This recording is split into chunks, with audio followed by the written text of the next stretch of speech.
Blessed are they whose iniquities are forgiven and whose sins are covered. God can forgive you because of the cross.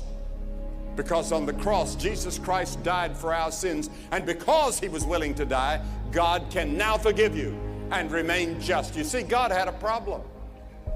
How could God forgive the sinner and remain just and holy and righteous?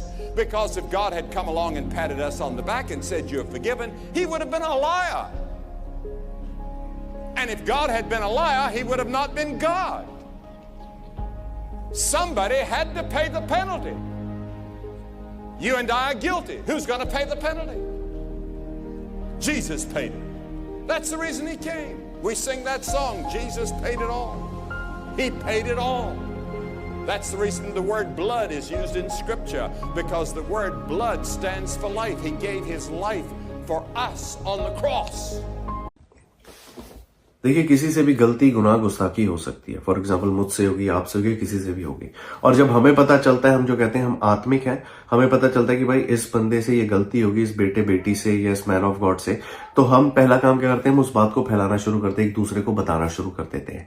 और फिर हम उस व्यक्ति को इस नजरिए से देखते हैं कि भाई यही दुनिया का सबसे बड़ा पापी है। और हम कहते हैं जी हम धर्मी हैं, और हम ये कहना शुरू कर देते हैं हमसे ये गलती नहीं हो सकती, राइट। पर अगर आप ऐसा कर रहे हैं तो आप परमेश्वर के कलाम के अगेंस्ट कर रहे हैं। परमेश्वर का वचन क्या कहता है, बड़े ध्यान से सुने।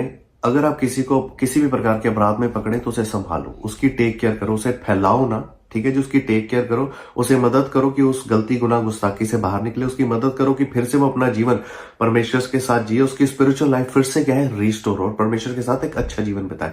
जब आप ऐसा करेंगे तो परमेश्वर क्या करेगा, स्वर्ग से आपको आशीष और बरकतें देगा, क्योंकि आप परमेश्वर के वचन के अनुसार करो। कलाम कहता है कि जो कहते हैं हम धर्मी हैं, कलाम साथ में ये भी कहता है कि भाई अपनी चौकसी करो कि परीक्षा में ना पड़ो। सो खुदा बरकत दे आप सबको। God bless you all. परमेश्वर के वचन के अनुसार करें।